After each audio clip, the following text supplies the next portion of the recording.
This episode is sponsored by BetterHelp. October 10th is World Mental Health Day, and this year we're saying thank you, therapists. BetterHelp therapists have helped over 5 million people worldwide on their mental health journeys. That's millions of stories, millions of journeys, and behind every one is a therapist who showed up, listened, and helped someone take a step forward. Moments in therapy, like the right question, a safe space to cry, or a small win, can change lives. This World Mental Health Day, BetterHelp is honoring those connections and the therapists who make them possible, while showing how easy it is to get guidance from a licensed therapist online with BetterHelp. With over 30,000 therapists, BetterHelp is the world's largest online therapy platform, having served over 5 million people globally. And it works with an average rating of 4.9 out of 5 for a live session based on over 1.7 million client reviews. This World Mental Health Day, we're celebrating the therapists who've helped millions of people take a step forward. If you're ready to find the right therapist for you, BetterHelp can help you start that journey. Our listeners get 10% off their first month at betterhelp.com/PFF. That's betterhelp.com/PFF.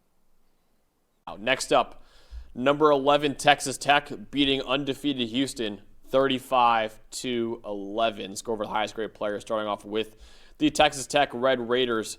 David Bailey, 92.8 grade for the Stanford transferred edge rusher. Unreal.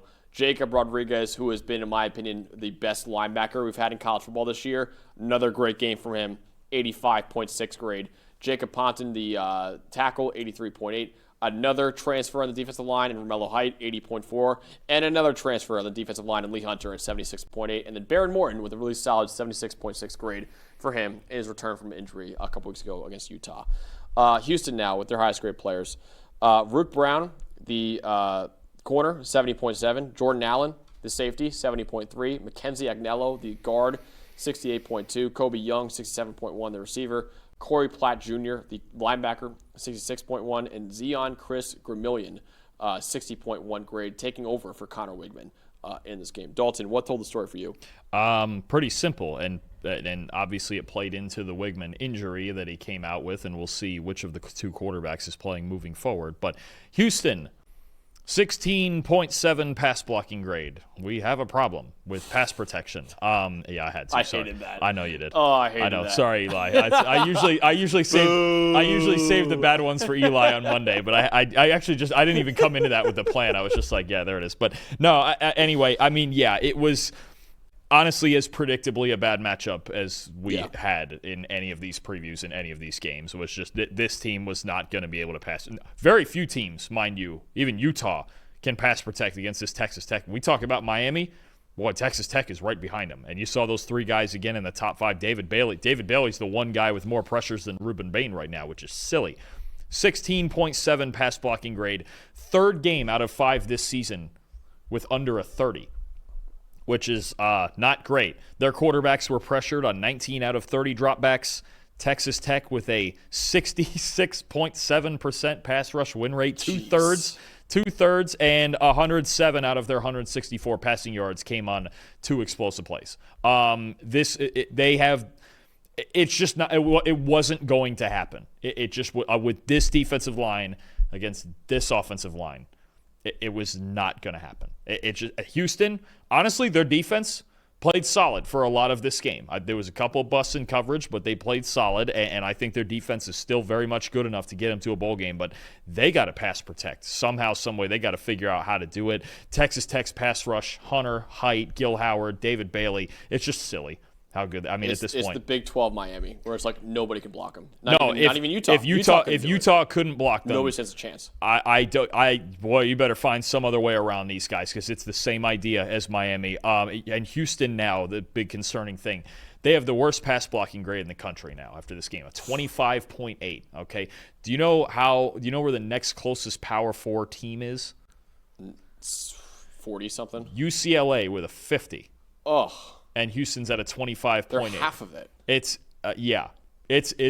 a problem. This team This team can't pass protect. They couldn't pass protect in their wins. So, I mean, to get to a bowl game, they've got to find a way to get this offensive line to play a little bit better. But this game, this was going to happen because this Texas Tech D-line, again, you've got Miami, and you've probably got Texas Tech number 2. That team, that D-line at Louisville is pretty darn good too. They didn't play a bad game this week either. But that's Texas Tech's probably second, and they may actually.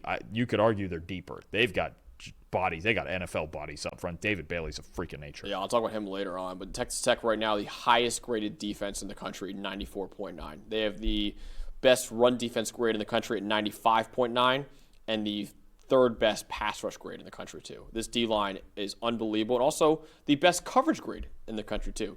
So best run defense grade in the country, third best pass rush grade in the country, and the best coverage grade in the country. That'll do. That's how you win ball games. In a conference not known for defense, Utah's got a good defense. There's some other teams with good to very good defenses. Yeah. This is a unit, man. Yep. This Texas Tech defense, and again, I know it was more predictable in this game when you really dug into it, but boy, you're not scoring a whole lot of points on this team. My stat is Houston -1.221. Usually when you say negative or EPA per pass or anything EPA per play, you say 0 point something. This was -1.221 EPA per pass. It's the worst EPA per pass number by any team in the country all year. It's the worst ever by Houston offense in a game too in the PFF college era dating back to 2014. And like Dalton just mentioned, most of that had to do with Texas Tech's defensive line just absolutely annihilating Houston's offensive line in this game. Ironically, Houston still only had, when there wasn't pressure, so when Texas Tech, the few times they did not get pressure in this game, still only a 52.9 offensive grade in this game. So I mentioned before, the Texas Tech secondary has been great all year, and they dominated this game too. A clinic all around by Texas Tech's defense, which right now is, I would say, easily the best in the Big 12. And I would say right now, I put it in the top 3 of the country with Ohio State and Miami right now, I would say. I'm in on that. I'm trying to think of any others, but no, I mean, those 3 units have been performing just so well. I mean, it's just Texas Tech. You're getting so far everything that you thought you'd get out of this team, especially on that defense. I forget which teams are remaining on their schedule, but just like Miami, I don't know the answer to blocking them. I don't know, man. They're a monster up front. That defensive line is every bit the monster we thought it would be coming into the season. Definitely. Who do you want to shout out in this game? And I'm just gonna shout out a guy. I think I had him last week or the week before against Utah. But you also have maybe the best linebacker in the country right now in Jacob Rodriguez. 8 tackles, 4 stops, another interception in this game, 2 batted passes at the line of scrimmage. Max, another week goes by. Another week where Jacob Rodriguez is the highest graded linebacker in the country. And you've mentioned, I believe 2 weeks ago, you mentioned something about the Butkus Award. Yeah, this would be the pick right now. I mean, because when you've got a guy this free-flowing and as aggressive and instinctual to the ball as he is, with those front 4, I can tell you right now, offensive linemen aren't getting to the second level with these freaks up front. You need 2 for Lee Hunter up front, right? You got those edge players who are dominating. Jacob Rodriguez is taking advantage of what's in front of him, and again, he is the highest graded linebacker in the country right now. Unreal football he's playing week in and week out. Definitely. I want to shout out a guy right up front in David Bailey, 92.8 PFF grade, 91.8 pass rush grade, 11 pressures for David Bailey in this game, 2 sacks, 3 hits, 48% pass rush win rate, 48% pressure rate in this game too. Also, he's known as a pass rusher, 85.3 run defense grade in this game, with also a tackle for loss too. He showed he could be more than a designated pass rusher in this game. He could be a first-round pick, I think, in the 2026 NFL Draft. He leads the nation, like Dalton mentioned before. He leads the nation in pressures. If you're an edge rusher and you're leading the nation in any stat, that's crazy considering how good Ruben Bain Jr. has been so far. But David Bailey, man, has been a superstar edge rusher for Texas Tech this year. Just as good as he was last year at Stanford, if not better than he was last year at Stanford, too. No, I mean, and you look at, again, last year at Stanford, he was the only guy.